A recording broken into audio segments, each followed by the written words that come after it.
আসসালামু আলাইকুম সুপ্রিয় দর্শক, আশা করি সবাই খুব ভালো আছেন। আজকের পর্বে আপনাদের সাথে শেয়ার করব ময়মনসিংহের বিখ্যাত চাপা শুটকি ভর্তা। তাহলে চলুন চাপা শুটকির ভর্তা মূল রেসিপিতে চলে যাই। আমি এখানে 5টা পেঁয়াজ কুচি করে কেটে নিয়েছি, 10-12টা কাঁচামরিচ নিয়েছি আর 4টা রসুন মাঝখান দিয়ে কেটে নিয়েছি।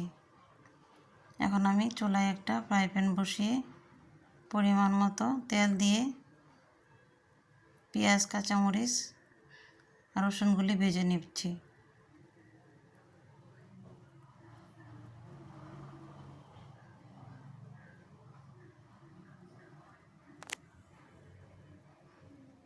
সামান্য একটু হলুদ দিচ্ছি, এটা অপশনাল, চাইলে আপনারা স্কিপ করতে পারবেন। খুব ভালো করে পেঁয়াজ রসুন কাঁচামরিচগুলো ভেজে নেব, যাতে করে এটা খুব সুন্দরভাবে নরম হয়ে যায়। এগুলো ভাজা হয়ে গেলে মাঝখান থেকে একটু জায়গা করে এখানে আমি আগে থেকে ধুয়ে পরিষ্কার করে রাখা 8টা চাপা শুটকি দিয়ে দিচ্ছি। চাপা শুটকিগুলোকে আমি গরম পানি দিয়ে ভালো করে ধুয়ে পরিষ্কার করে নিয়েছি। এখানে আর আলাদা কোনো তেল ব্যবহার করার প্রয়োজন নেই।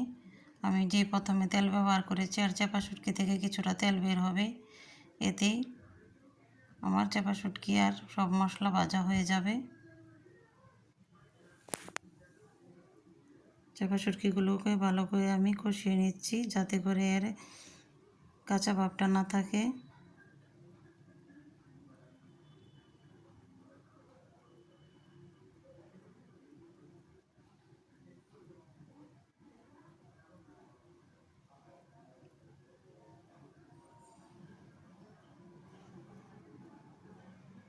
এখন আমি সবগুলো মশলার সাথে চাপা শুটকিকে খুব ভালো করে মিশিয়ে দিচ্ছি। এখন চাপা আর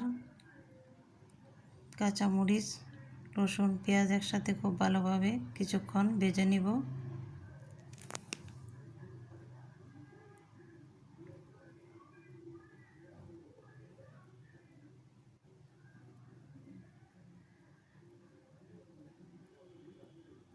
সব কিছু খুব ভালোভাবে ভাজা হয়ে গেছে, এখন চুলা থেকে নামিয়ে নিচ্ছি। আমি একটা বাটনার মধ্যে নিয়ে নিচ্ছি।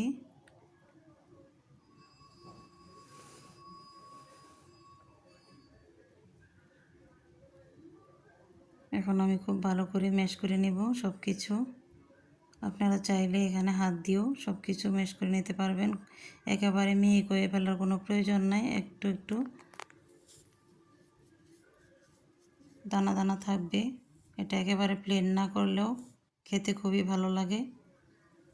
চাইলে আপনারা পাটাতেও বেটে নিতে পারবেন, আবার এভাবেও মিহি করে নিতে পারবেন।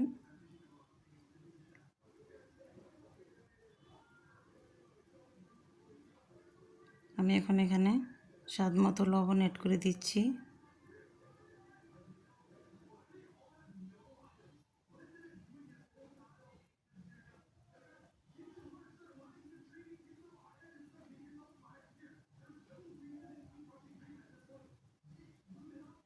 লবণটা খুব ভালোভাবে সব কিছু সাথে মিশিয়ে দিচ্ছি।